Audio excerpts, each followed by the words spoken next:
dévoile ton peuple, jamais plus nous n'irons loin de... La figure de Moïse, et on va prendre plusieurs éclairages, donc, parce que c'est une figure très très riche. Donc c'est la grande figure de Moïse, la grande figure du judaïsme. Et donc quand vous avez la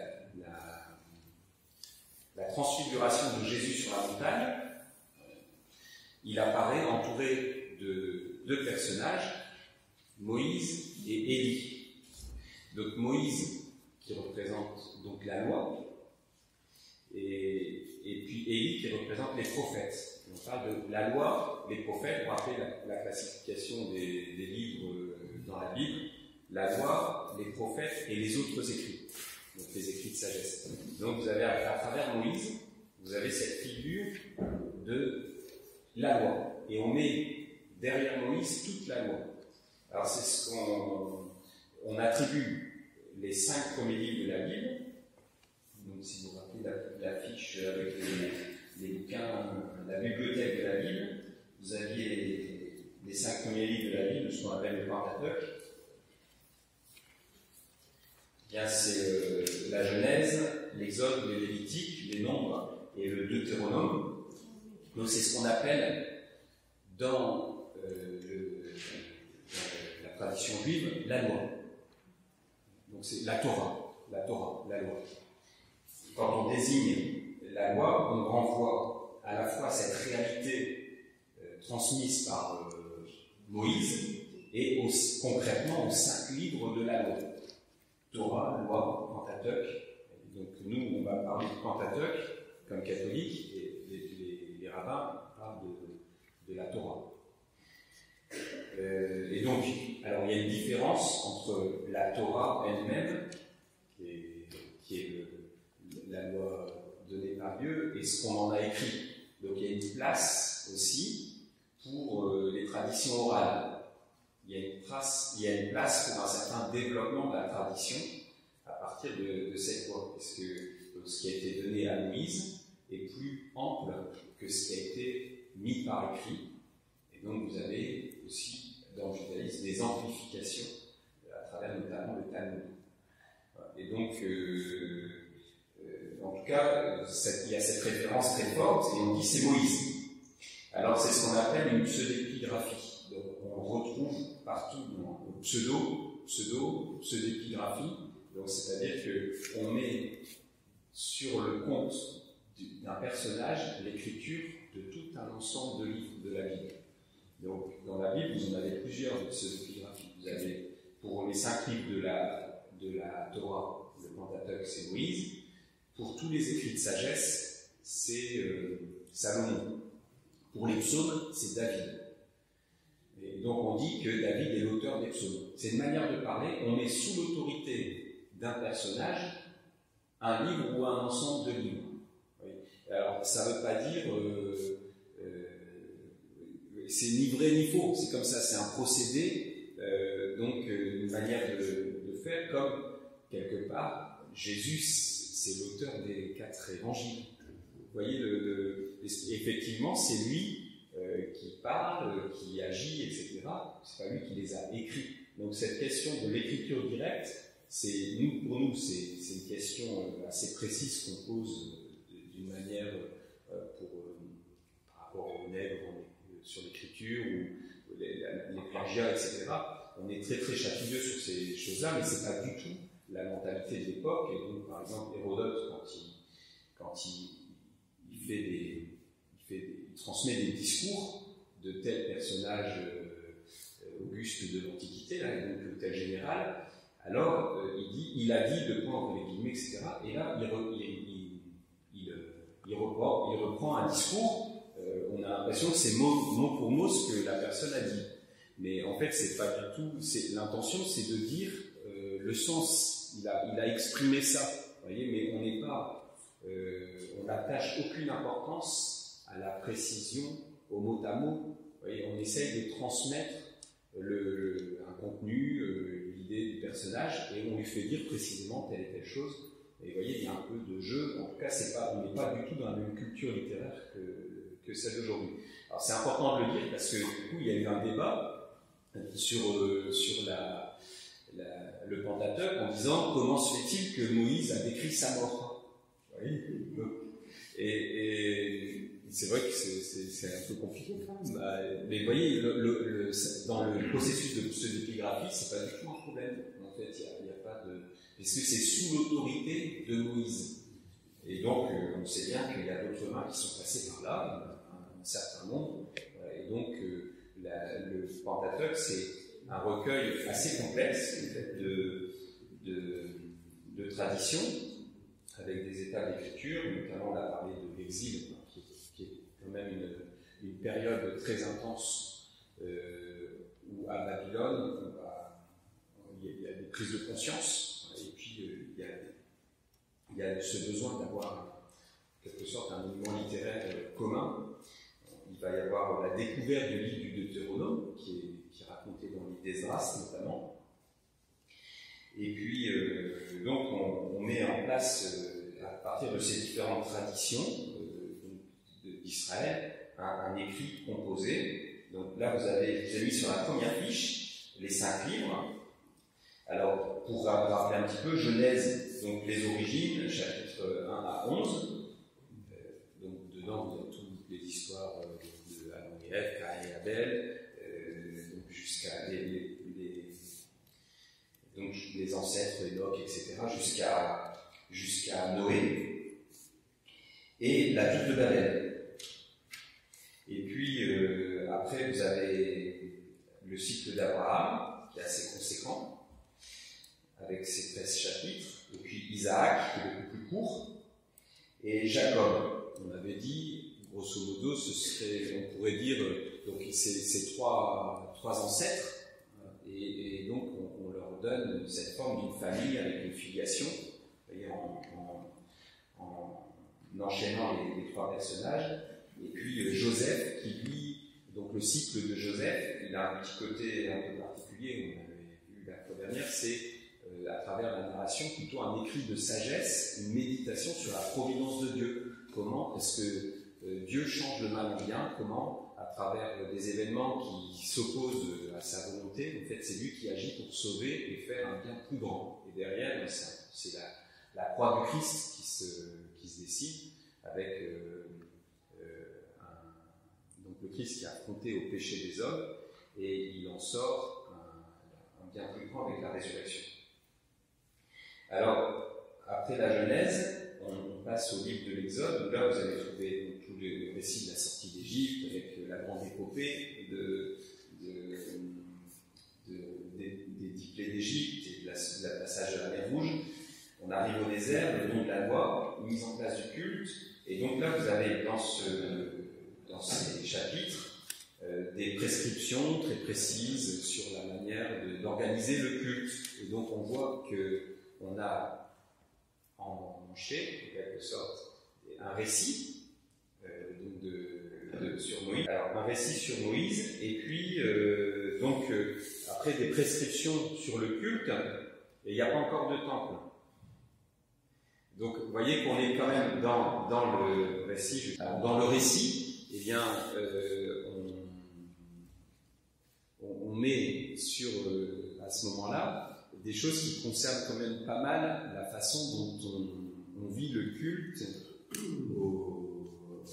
à l'époque, soit après Salomon, donc dans l'époque du premier temple, ou même dans l'époque du second temple, avec la façon dont s'organise le culte. Donc on est en train de systématiser des choses qui sont d'une époque, d'époques diverses. Après, dans le Lévitique, donc l'Exode doit son nom à la sortie d'Égypte, donc et l'entrée dans le désert. On commence les 40 années dans le désert, et puis normalement ça n'aurait pas duré longtemps, parce qu'on traverse, on voit Abraham, Isaac qui traversent, ils vont en Égypte, ils reviennent comme ça, il n'y a pas de souci, ça prend quelques semaines comme voyage, mais c'est pas le bout du monde. Donc 40 ans, vous voyez, donc c'est parce qu'il y a eu le refus du don de Dieu, il y a besoin d'une purification, etc. C'est un temps long. Donc c'est aussi à travers le temps de l'exode au désert, l'exil et ce temps long de purification qui est raconté également. Vous avez ces surimpressions entre des époques différentes qui sont situées dans un récit, avec aussi le fait que ce récit, du coup, il prend, outre la question de son ancrage historique, en fait, il prend une valeur intemporelle. Il parle à toute situation humaine qui ressemble à ça. Et donc, le Lévitique, lui, il prend son nom de la tribu de Lévi, donc, qui est donc un des fils de Jacob, donc dans les 12 tribus. Et donc, Lévi, c'est la tribu qui est consacrée particulièrement au culte. C'est la tribu dans laquelle on prendra les prêtres. Et dans la tribu de Lévi, il y aura le clan d'Aaron, dans lequel on prendra le grand prêtre. Donc, on s'organise au niveau du culte avec des choses très précises sur le pur et l'impur. Et donc, il y a la loi de sainteté sur laquelle on va revenir. Voilà. Après, il y a le livre des nombres qui prend son nom parce qu'il comporte beaucoup de généalogies. On recense les clans et les origines. Donc, vous avez des passages, des chapitres entiers avec des listes de noms.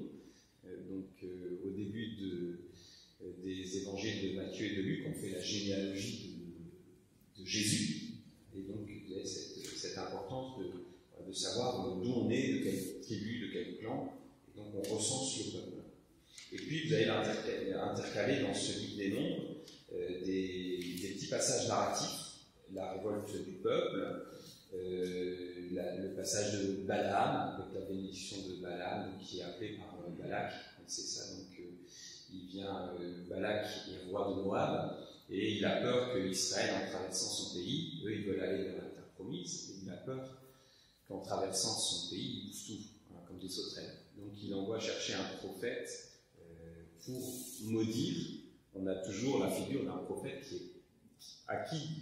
visiblement qui a quand même des entrées avec Dieu, il a des prophéties qui s'avèrent justes, donc il voit ce que Dieu lui fait voir et ce qu'il dit se réalise. À chaque fois, il a une formule très impressionnante avant de prononcer ses oracles.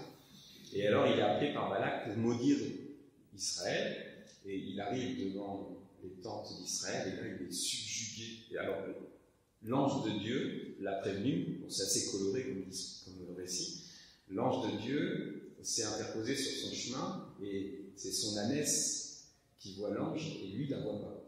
Ne voit pas l'ange. Alors l'ânesse s'arrête, et il frappe son ânesse pour avancer, et à ce moment-là, Dieu fait parler son ânesse, en disant « Je t'ai toujours servi, avec beaucoup de dévouement, pourquoi tu crois que je m'arrête ce chemin? Ne vois-tu pas cet ange avec son épée flamboyante ?»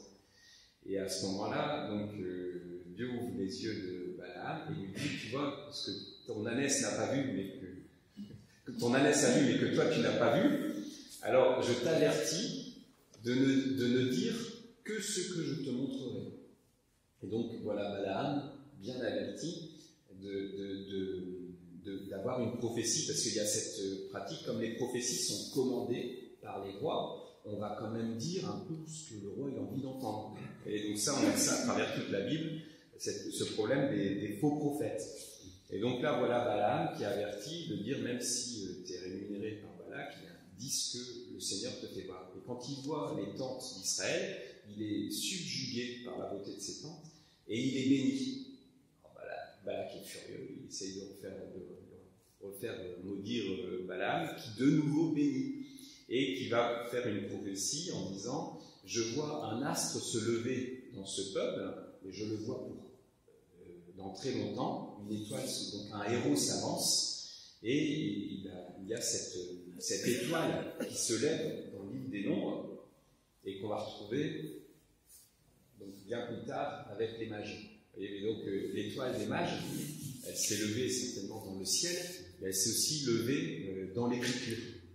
Et donc il y a cette attente de l'étoile, et c'est pour ça que vous allez avoir aussi, par exemple, des messies qui viennent sous le nom de fils de l'étoile. Le plus connu, c'est Bar Korba, qui est un messie, un des messies ratés, en quelque sorte, de l'histoire d'Israël, à peu près un petit peu après, donc à l'époque de Jésus, et donc du coup, on en parle souvent, en fait.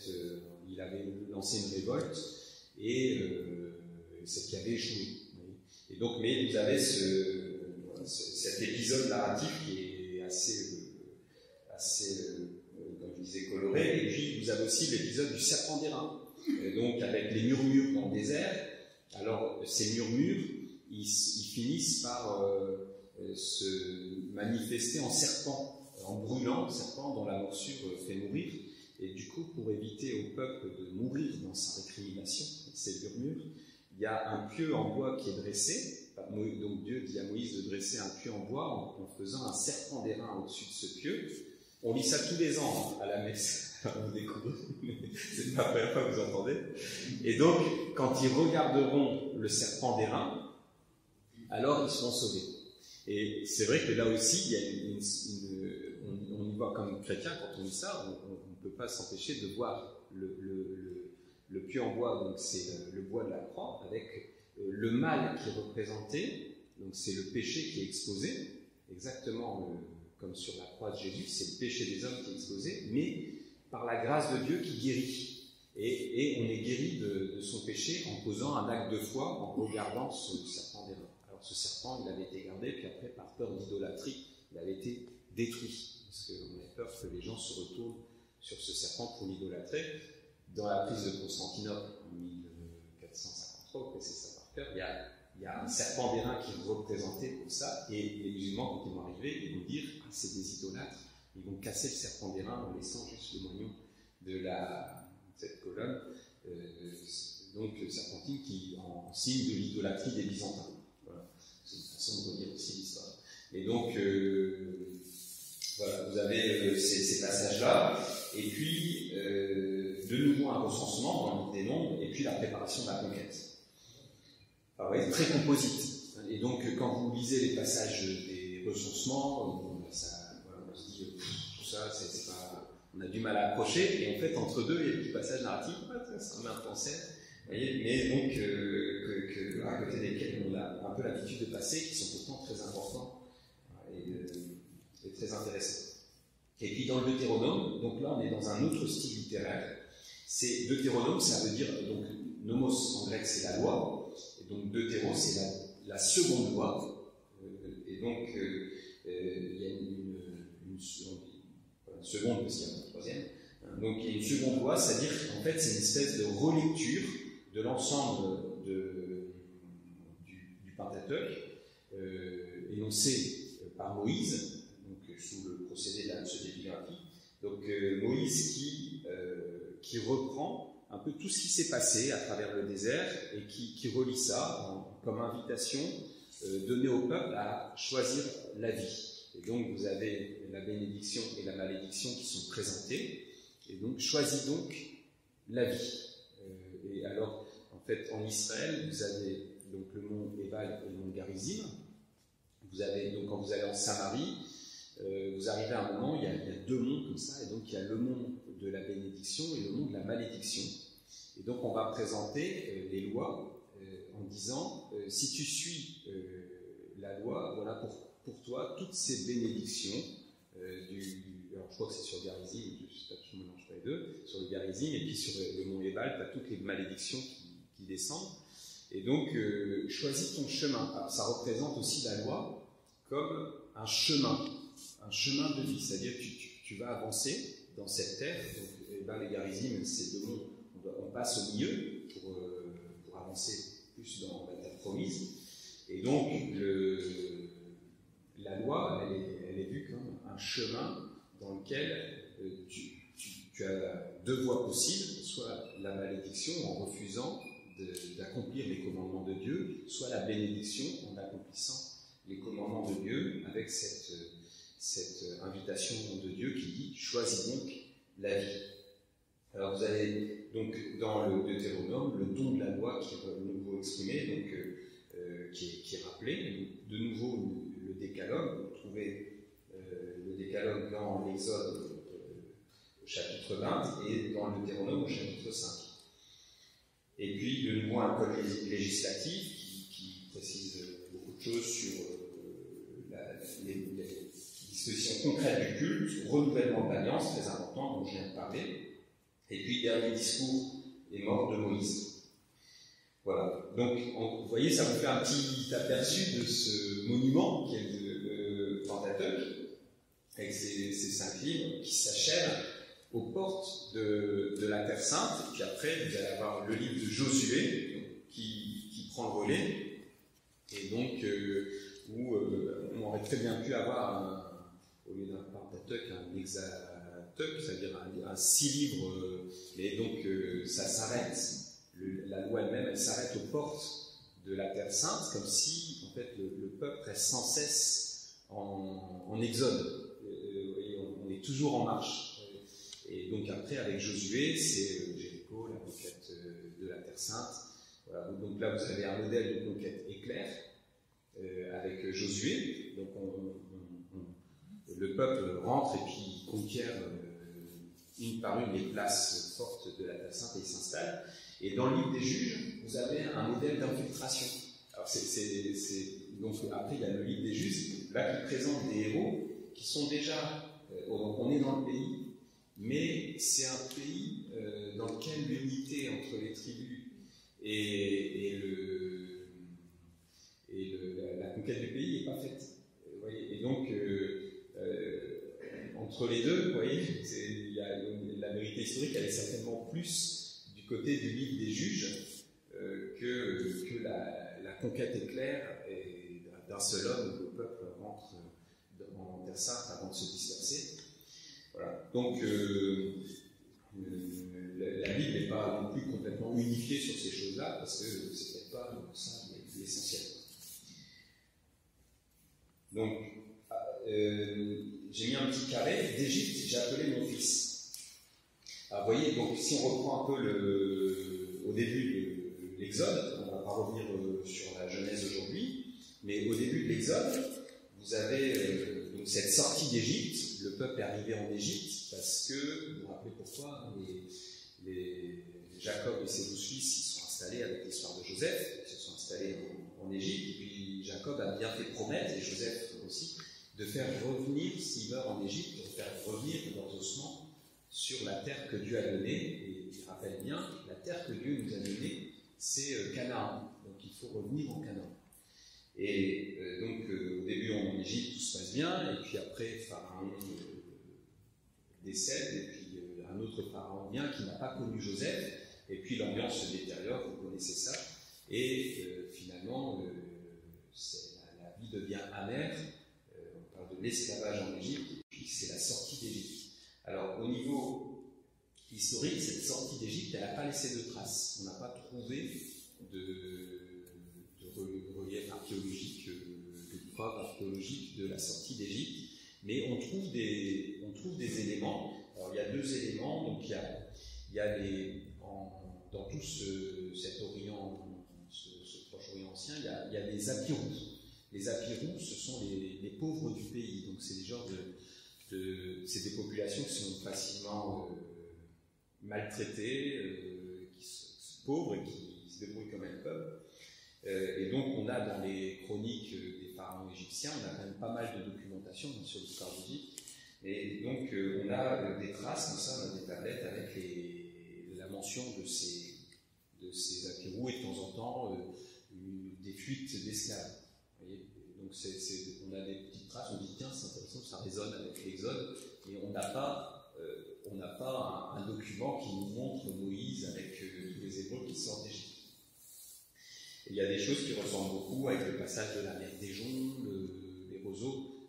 Voilà, il y a des échos entre l'archéologie et l'histoire et puis la Bible, mais vous n'avez pas de preuves. Et vous avez quand même le nom de Moïse. Donc, parce qu'on dit, est-ce que Moïse a existé? En fait, Moïse, son nom, c'est le fils. En égyptien. Et donc vous avez par exemple Ramsès, c'est Ramoïs, si vous voulez. Ramsès, c'est le fils de Ra, le dieu du soleil, le fils du soleil.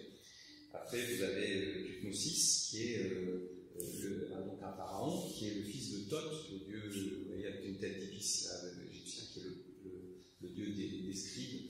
Et donc vous avez ce nom de Moïse, qui est vraiment un nom égyptien.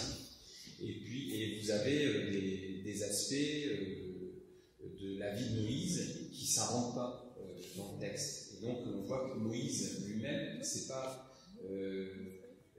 Il y a un donné historique, vous voyez, il y a un fond historique sur Moïse et la sortie d'Égypte, mais vous n'allez pas avoir, on ne va pas pouvoir faire historiquement, vous avez dit la différence entre l'histoire et la Bible, on a une histoire croyante qui s'appuie sur un fait historique, mais on n'a pas accès à ces faits historiques comme on aurait une description des campagnes de Louis XIV, par exemple. Voilà. Donc ça c'est juste une petite redite, mais c'est important de dire qu'on est dans cette grande épopée de l'Exode, on est sur une histoire qui a un ancrage historique, mais on n'a pas cette histoire elle-même. Voilà. Alors, donc on va partir, on va sortir d'Égypte, c'est bon, vous avez les pieds mouillés là. Donc on est sorti, je ne vais pas refaire je ne vais pas tout redire sur ça, mais je vais m'arrêter sur quelques petits passages, faire quelques éclairages. Alors un éclairage sur la loi. Donc après, j'ai mis sur la deuxième feuille donc en parallèle les décalogues. Donc celui d'Exode 20 et celui de Deutéronome 5. Donc le décalogue, c'est Moïse qui est convoqué par Dieu sur la montagne sainte et qui reçoit, donc le premier il est écrit directement de la main de Dieu, donc dans le film on voit l'éclair qui gratte la pierre là, donc c'est écrit du doigt de Dieu, et puis après vous avez l'épisode du veau d'or qui permet d'intercaler un second récit du nom de la loi dans l'Exode, et puis ensuite au Deutéronome c'est rappelé en disant il y a eu ce nom de la loi des 10 commandements. Alors donc vous avez dans ces codes ces tables de la loi, les premières gravées de la main de Dieu qui ont été cassées par Moïse, les secondes gravées par Moïse, elles étaient conservées dans l'arche de l'Alliance qui accompagne Israël dans ses déplacements. Donc après avec David on va retrouver cette arche de l'Alliance avec les tables de la loi. Et donc c'est garder les commandements, c'est étonnant, il n'y a pas de statut de Dieu, mais on garde les commandements. Donc vous voyez le culte qu'on rend à Dieu, c'est une invitation à la vie morale. Il y a une identité qui est très très forte, et donc là vous avez vraiment aussi quelque chose de très puissant auquel on ne pense pas souvent, mais quand on regarde vers l'Alliance, on ne regarde pas vers un Dieu qui va nous bénir et passer tous nos caprices, on regarde vers un Dieu exigeant qui nous demande de suivre sa loi et d'avoir un comportement exigeant. Et donc vous avez au cœur, c'est pour ça que j'avais mis en exergue la phrase du Lévitique, soyez saints car moi je suis saint. Donc Lévitique 19, alors c'est le leitmotiv du Pentateuque, c'est de vivre la sainteté à laquelle Dieu nous appelle et s'appuyer parce que Dieu est saint. Comme Dieu est saint, eh bien le peuple qu'il a choisi, lui aussi, doit se comporter d'une manière extrêmement exigeante, et c'est de cette façon-là qu'il rend témoignage à Dieu parmi les nations. Et donc ça, c'est la vocation d'Israël qui est donnée de sanctifier le nom de Dieu. Alors sanctifier le nom de Dieu, ça veut dire témoigner la sainteté de Dieu par une vie elle-même marquée par cette sainteté, une vie droite, une vie sainte. Et donc, du coup, forcément, il y aura la miséricorde, parce que sinon, on n'y arrive pas. Mais donc, vous avez cette vocation très exigeante dans l'Israël premier, avec un choix gratuit de Dieu. Alors, dans le Talmud et dans des traditions ultérieures, il va y avoir une modification dans le judaïsme contemporain de ce rapport à la loi, parce que vous avez une tradition qui raconte que la loi de Dieu s'est présentée à toutes les nations qui l'ont refusée parce qu'elle était trop lourde. Et Israël a accepté de porter le fardeau de la loi, et donc a ce mérite d'avoir accepté de porter le fardeau de la loi. Dans la tradition biblique et première du judaïsme, c'est pas du tout comme ça. C'est Dieu qui choisit son peuple et qui l'éduque. Il n'y a pas un mérite particulier d'Israël, mais il a choisi un petit peuple gratuitement et par amour, dont il va faire son témoin parmi les nations. Et donc là, vous avez aussi une différence d'interprétation quand même assez marquante, c'est une des principales, entre certaines tendances du judaïsme contemporain et la version chrétienne du judaïsme, en quelque sorte, qui est de dire c'est l'élection gratuite de Dieu. C'est Dieu qui choisit gratuitement son peuple. C'est pas un mérite. On retrouve ça aussi dans la foi chrétienne. C'est par grâce que vous êtes sauvés. Donc, quand on regarde ces commandements, alors il y en a 10. Alors j'ai mis C, F, O. Donc C, c'est dans la tradition catholique. R, c'est les rabbins. Et O, c'est les orthodoxes chrétiens et aussi suivis par les évangélistes. Alors, donc, en fait, quand vous regardez, c'est les numéros des commandements. Alors, vous avez dans le décalogue, si on prend la numérotation des commandements traditionnels catholiques, vous avez les 3 premiers commandements qui concernent Dieu, et puis ensuite 7 commandements qui concernent le rapport aux autres. Alors, dans le rabbinisme, on met en premier, et ça je trouve ça très beau, donc le premier commandement, c'est pas tu n'auras pas d'autre Dieu que moi, c'est écoute. Et que je suis le Seigneur ton Dieu qui t'ai fait sortir. Donc c'est d'abord d'écouter la parole de Dieu et donc accueillir cette alliance. Donc je suis le Seigneur ton Dieu qui t'ai fait sortir du pays d'Égypte, de la maison d'esclavage. Et donc ça, c'est vu comme un commandement en sens d'accueillir la foi, et la foi en Dieu, et de faire mémoire de ses merveilles, se rappeler ses merveilles. Voilà. Et puis après, vient les autres commandements. Donc du coup, si vous voulez, après la façon dont c'est découpé, par exemple, regardez entre le premier commandement, verset 3, et puis les suivants, pour les catholiques, ça fait un seul commandement. Pour les orthodoxes, ça fait 2 commandements. Tu n'auras pas d'autre Dieu que moi, et tu ne feras aucune idole. Enfin, nous, on dit c'est le même, et eux, ils disent non, c'est 2 différents. Et puis, à la fin, tu ne convoiteras pas la maison de ton prochain, tu ne convoiteras pas la femme de ton prochain, etc. Pour les catholiques, ça fait 2 commandements différents, entre la maison et la femme et le reste. Et pour les rabbins et les orthodoxes, ça fait un seul. Alors, vous voyez, donc c'est juste intéressant voilà, de voir que c'est le décalogue, mais c'est pas si précis que ça, parce que derrière, c'est la loi de Dieu. Alors, vous avez dans ces commandements, on est étonné quand on les lit, c'est pour ça que j'ai mis un tissu de banalité, point d'interrogation, c'est que, en fait, les commandements de Dieu, bon, c'est des trucs qu'on peut deviner tout seul, quoi. Tu ne tueras pas, tu ne commettras pas d'adultère, etc. C'est des choses assez évidentes. Et donc, en fait, ça reprend. On avait déjà croisé la figure de Noé. Donc Noé, qui est le père de tous les hommes, donc c'est un second fondement de l'humanité après Adam. Alors, il reçoit 7 commandements. Je vous ai rappelé, donc c'est établir des tribunaux, ne pas blasphémer, interdiction d'idolâtrie, interdiction des unions illicites, ne pas tuer, ne pas voler, ne pas manger de chair arrachée à un animal vivant. Alors, ça, vous l'avez dans le livre de la Genèse. Donc, ces commandements, c'est la loi naturelle. Il n'y a pas besoin d'être dans le peuple d'Israël pour comprendre ça. Il suffit d'avoir un désir de faire le bien, donc une conscience droite, et si on a un désir honnête de faire le bien, on va découvrir cette loi de Dieu par nous-mêmes. On n'a pas besoin d'une révélation de Moïse sur la montagne pour ça. Mais, donc ça va sans dire, mais ça va mieux en le disant. Alors, dans les 10 commandements, ce qui est intéressant, c'est que derrière les 10 commandements, vous avez une loi qui comporte 613 commandements.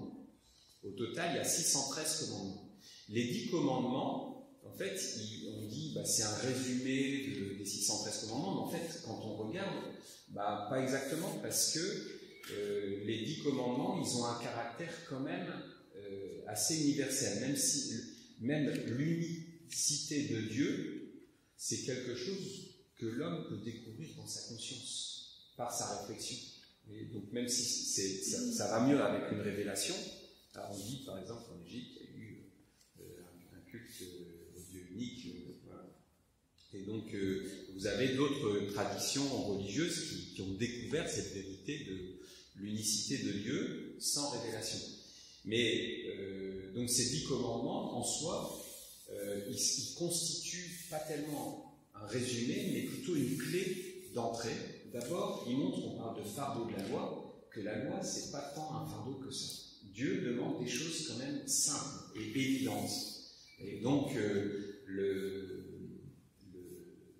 après, quand on arrive sur les règles qui concernent le culte, eh bien, on peut les rattacher à la loi de ne pas avoir d'autres dieux, de ne pas invoquer en vain le nom de Dieu, de se souvenir du sabbat.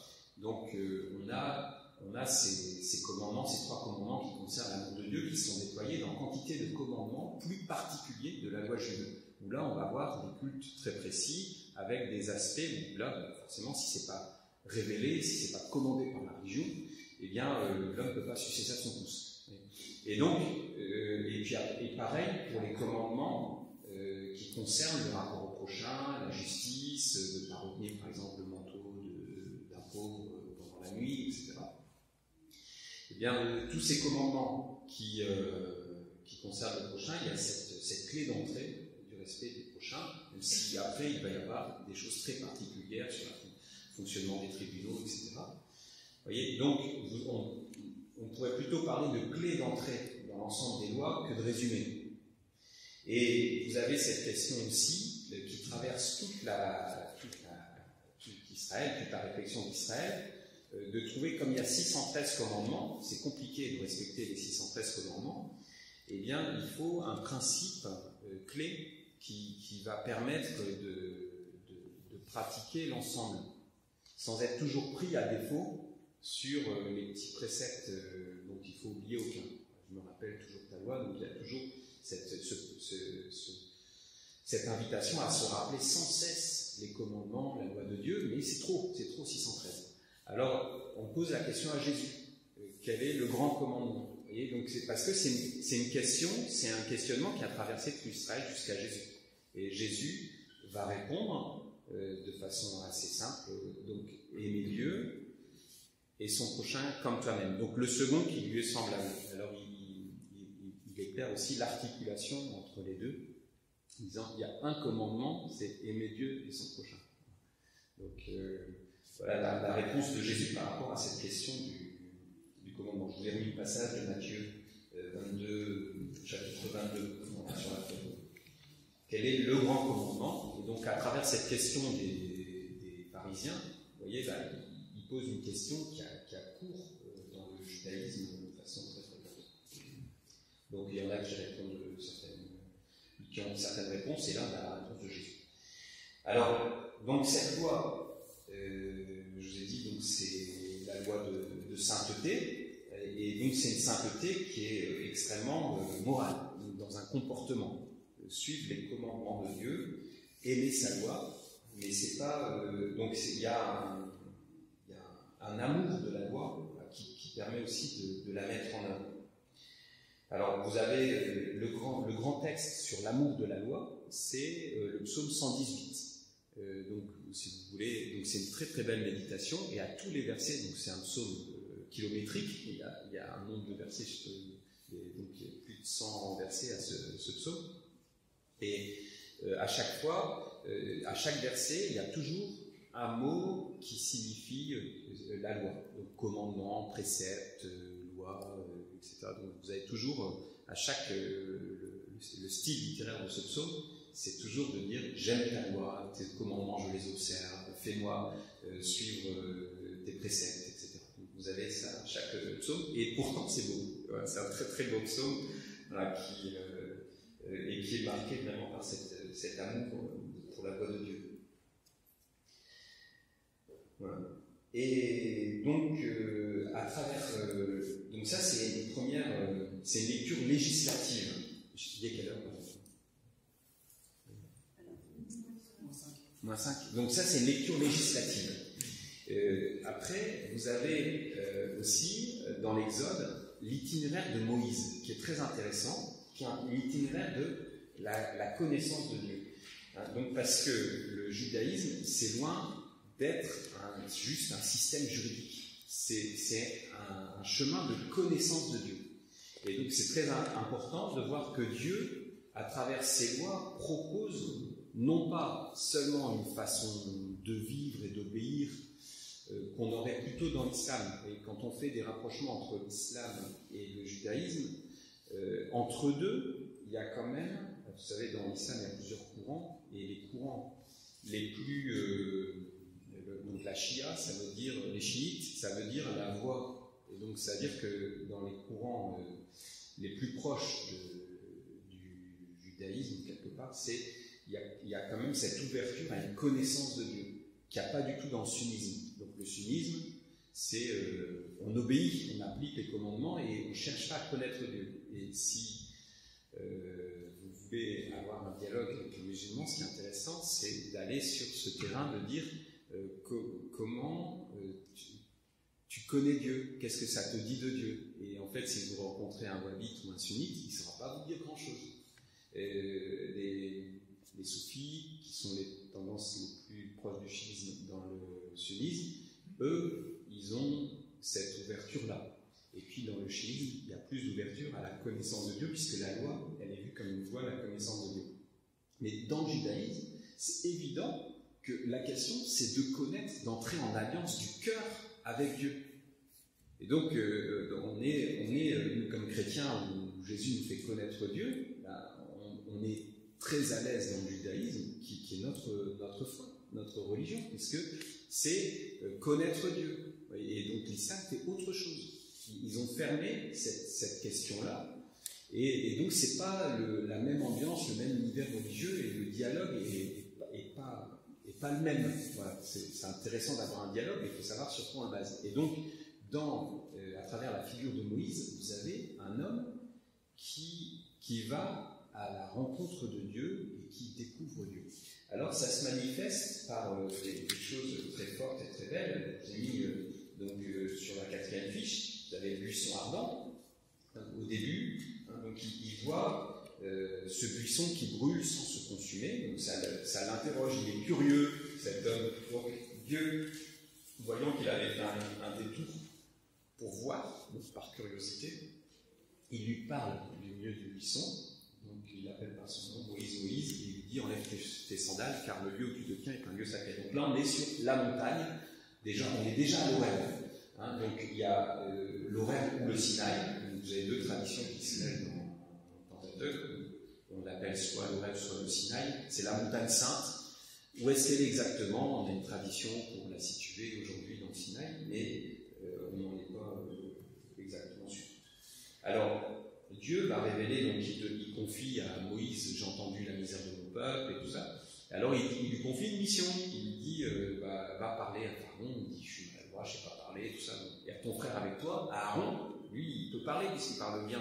Toi, je ne sais pas s'il était bête ou quoi. Mais Moïse, il n'était pas à l'aise pour parler devant Pharaon. Alors, donc il a son frère qui va l'assister. Et donc il dit, mais si je dis aux gens d'Israël qui m'envoie, je dirais quoi? Tu t'appelles comment? Et donc là, Dieu lui révèle son nom en disant je suis qui je serai. Alors on peut traduire donc je suis qui je serai, c'est-à-dire je serai, vous verrez sur le chemin, vous comprendrez en marchant avec moi qui je suis qui je serai. Et sinon, on peut dire aussi plus de façon essentielle, je suis celui qui est de toujours, qui était, qui vient. Donc on dit ça pour l'Esprit Saint. Un Dieu qui est, qui était et qui vient. Vous voyez, donc Dieu qui est. Voilà. Donc, on ne dit pas autre chose de lui. Et donc tu diras, je suis, m'a envoyé. Alors dans l'évangile de Jean, vous avez plusieurs fois ce mot, je suis. Alors dans les traductions françaises, par exemple, quand Jésus apparaît donc, et est arrêté à Gethsémani par les soldats. Il y a les soldats qui lui disent est-ce toi Jésus? Et il répond, alors on traduit oui c'est moi, mais en fait ce que Jésus dit, il dit je suis, ego eimi en grec. Donc il reprend ce terme-là. Alors il tombe à la renverse. C'est-à-dire qu'en fait il y a réinscrit dans le texte de la Passion que celui qu'on arrête, c'est le Fils de Dieu. Et c'est je suis qui est là. Et en Matthieu, c'est dit par la guérison aussi du serviteur à qui l'oreille est tranchée, mais Jésus, il exerce sa puissance de Fils de Dieu dans sa passion. C'est rappelé. Et donc, ici, on voit je suis, qui envoie Moïse, et puis Moïse va vivre alors cette présence qui est familière et qui est proche en Jésus. Ici, on voit dans le Pentateuque, elle est redoutable. C'est une présence terrible, et si on voit Dieu, on va mourir. Alors, c'est exprimé plusieurs fois, et donc, notamment, le peuple dit à un moment, toi vas-y, mais nous, on ne veut pas parce qu'on a peur de mourir. Voilà. Alors, je vous ai mis ça quelque part. La troisième. Ah oui, voilà, c'est ça, c'est de l'autre côté. Donc tout le peuple percevait les voix, les flamboiements, la voix du corps, de la montagne fumante. Le peuple vit, il frémit et se tient à distance. Il dit à Moïse, parle-nous toi-même et nous entendrons, mais que Dieu ne nous parle pas, parce que ce serait notre mort. Moïse dit au peuple, ne craignez pas, c'est pour vous éprouver que Dieu est venu, pour que sa crainte, donc on retrouve le thème de la crainte révérentielle, donc c'est une crainte qui va éduquer, qui va conduire vers le bien. C'est une crainte qui va faire passer de la peur à l'amour, en quelque sorte. Et donc, c'est pas une crainte... alors, pour l'instant, c'est encore une crainte de terreur. Mais il y a quelque chose dans cet enfant Israël, il y a quelque chose qui doit être éduqué. Et cette crainte, elle va avoir deux vertus. Donc, elle va détourner du mal. On va avoir peur de péché, en quelque sorte. Et elle va progressivement conduire à une connaissance, un amour de Dieu, mais donc un amour qui est respectueux. C'est pas un amour Dieu, c'est pas notre copain. C'est Dieu très saint. Et donc il y a cette crainte qui va faire son chemin. Le peuple se tient à distance et Moïse s'approcha dans la nuit épaisse où était Dieu. Alors, tout à la fin, à la fin de l'Exode, donc Moïse achève le travail, c'est-à-dire la construction de la tente de la rencontre et tout ça. Et donc la nuée recouvre la tente de la rencontre, la gloire du Seigneur remplit la demeure, et Moïse ne peut pas rentrer. Donc on a encore cette vision d'une gloire de Dieu qui vient, et c'est cette colonne de nuée qui a accompagné, donc, dans la journée, la nuée du Seigneur reposait sur la demeure, et la nuit un feu brillait dans la nuée aux yeux de tout Israël. C'est une oxymore. Donc, c'est-à-dire, c'est une nuée sombre, c'est une flamme obscure. D'accord ? La nuée. C'est intéressant parce que Dieu se donne à comprendre à travers l'oxymore, donc, c'est-à-dire qu'on est obligé de passer au-delà de l'image. C'est une image dont la contradiction fait qu'on ne peut pas s'arrêter sur l'image. Et donc, vous ne pouvez pas représenter une flamme obscure aussi. Donc, Dieu, il est au-delà de ça, dans un au-delà de la connaissance. C'est-à-dire qu'on peut connaître Dieu, mais par une espèce de suréminence du savoir. C'est pas... faut aller au-delà de ce qu'on voit. Donc, c'est pas une absence de raison, de réflexion, de compréhension de Dieu, c'est qu'il y a une telle suréminence de sens et de raison de Dieu que c'est au-delà de la raison. Mais on peut s'approcher. Vous voyez, alors ça c'est quelque chose de très très fort qui nous est dit sur Dieu. Et il y a la Shekinah. Donc la Shekinah, c'est la colonne, c'est cette colonne de nuée. Donc c'est la présence de Dieu. Et donc la Shekinah, elle va rentrer dans le sanctuaire. Elle va habiter le sanctuaire, le temple de Jérusalem plus tard. Donc la tente du désert, c'est tout à fait le temple qui va être construit en dur. Donc pour l'instant, c'est une tente qu'on peut déplacer parce que Dieu accompagne son peuple. Après, ce sera en dur. Et donc, cette colonne, cette présence de Dieu, elle vient habiter le temple de Dieu. Et dans notre foi chrétienne, eh bien, en fait, lorsqu'on est baptisé, c'est la présence de Dieu qui vient en nous. Et donc, vous avez en Jésus le temple, il change. C'est plus le temple, c'est plus la tente de la rencontre, c'est plus le temple de Jérusalem. C'est ce que Jésus dit, c'est vous. Chacun de nous qui accueillons en nous cette colonne de nuée, cette présence transformante, à la fois redoutable et sanctifiante de Dieu. Donc, voilà, Shekinah, ça veut dire la demeure, la présence de Dieu. Et puis, vous avez un passage entre deux, sur lequel je passe un peu. Donc, Exode 33, vous avez Moïse qui pose cette question, laisse-moi contempler ta gloire. Vous voyez vraiment ce désir de l'homme de voir Dieu. Et donc, Dieu lui dit, tu pourras me voir seulement de dos.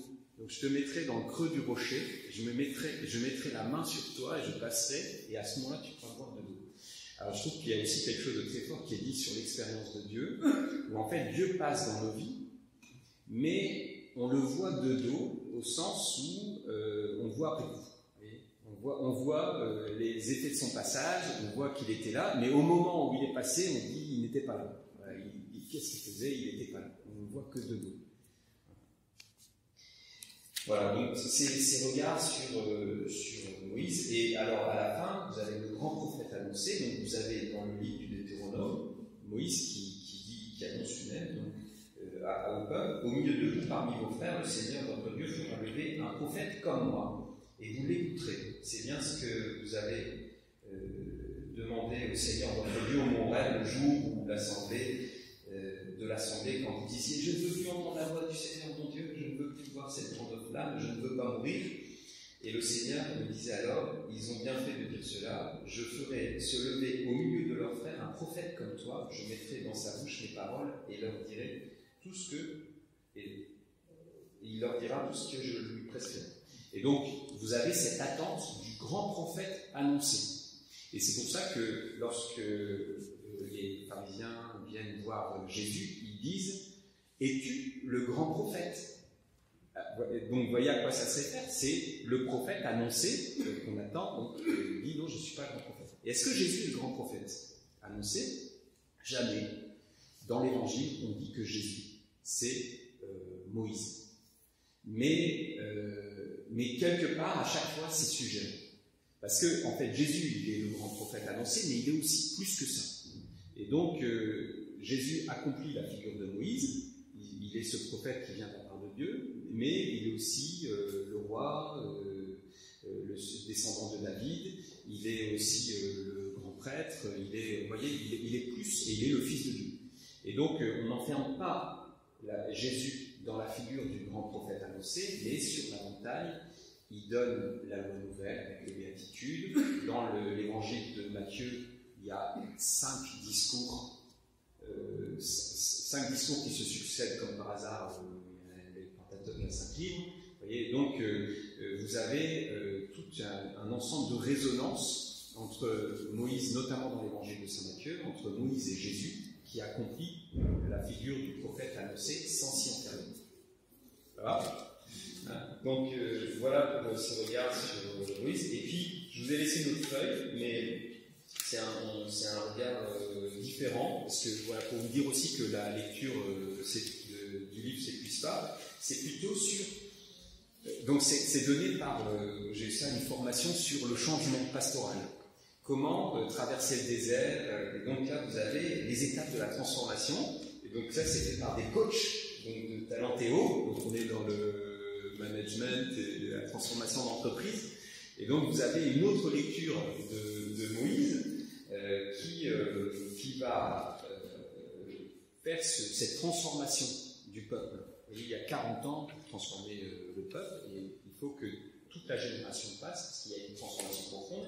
Et là, vous avez mis un petit peu systématisé. C'est une lecture qu'a beaucoup fait Mario Saint-Pierre. Donc c'est un prêtre voilà, qui dit des choses très très intéressantes. Si vous voulez acheter ce bouquin, Mario Saint-Pierre, c'est super, sur comment vivre un changement, une transformation. Et dans l'Église, c'est toujours un enjeu de pouvoir vivre cette transformation pastorale. Et l'Exode et la figure de Moïse, c'est une très belle source d'inspiration. Vous avez les pyramides d'Égypte, le désert au milieu, puis la terre promise à la fin. Donc, vous voyez les trois petits dessins. Alors, avec des étapes, et on voit donc Moïse qui arrive, donc il faut d'abord se couper, créer une rupture avec l'Égypte, puis après, il y a les récriminations, les murmures dans le désert, il y a la soif, on a envie de revenir en Égypte, il y a la référence à l'Égypte en disant là-bas on avait des oignons, et là c'était magnifique, donc une idéalisation du passé qui empêche d'évoluer aujourd'hui. Et puis, apprentissage avec la rencontre avec Jéthro aussi, qui lui dit tu t'y prends mal, il faut que tu t'organises autrement, qui l'aide à organiser des fonctionnements différents. Et puis des expériences de vie, de renouvellement, voilà, qui vont engendrer une nouvelle génération, une nouvelle force, et l'accompagnement de ce qui doit mourir avec respect. Et puis finalement, en 40 ans, on tourne autour de ça. Ça tourne, hein, vous voyez le peuple qui tourne dans son désert, quoi. Donc c'est pas un itinéraire linéaire, et puis l'arrivée vers la terre promise. Voilà. Alors je trouvais que c'était intéressant de vous mettre ça aussi comme ouverture, aussi pour dire les lectures de la Bible, elles ne s'épuisent pas, et donc on est loin d'avoir fait le tour du Pentateuque en une heure. Ça va comme ça? Voilà, donc du coup la fois prochaine, on s'arrêtera sur David et la royauté. Donc là, on entrera dans un autre univers biblique culturel. Merci.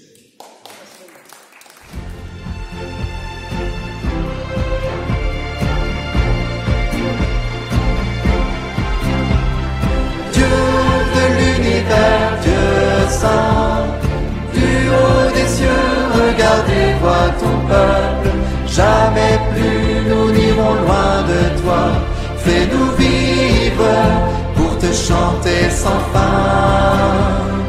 Nous étions dans la nuit, aveuglés, asservis. Ta main nous libère. En prenant nos fardeaux sur le poids de la croix, tu nous as sauvés.